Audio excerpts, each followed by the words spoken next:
నీ ఆత్మతో ఏకమయ్యి నీలో తెలియని పశ్చాత్తాపం, తెలియని ఇప్పుడు నీ ముందు ఒక చెడు దృశ్యం వెళ్ళిపోతున్నా కూడా ఎలా ఉంటుందంటే, వద్దు, ఇది నాకు వద్దు అని నీకే అనిపిస్తుంది.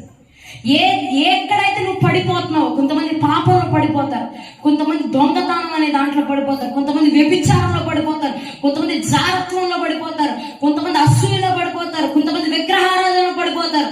ఎలాగైనా పడిపోని, నువ్వు ఎలాగ పడిపోయినా నువ్వు పడిపోతావని నీకు తెలిసినా, ఎప్పుడైతే పరిశుద్ధాత్మ దేవుడు నేను కమ్ముకుంటాడో నువ్వేం చేస్తావంటే, నీ ముందు గొయ్యున్నా, వెనకాల గొయ్యున్నా, పక్కన గొయ్యున్నా, ఎన్ని గొయ్యలు నీ వెనకాల ఉన్నా కూడా ఏం చేస్తాంటే బలముగా నిలబడతావు.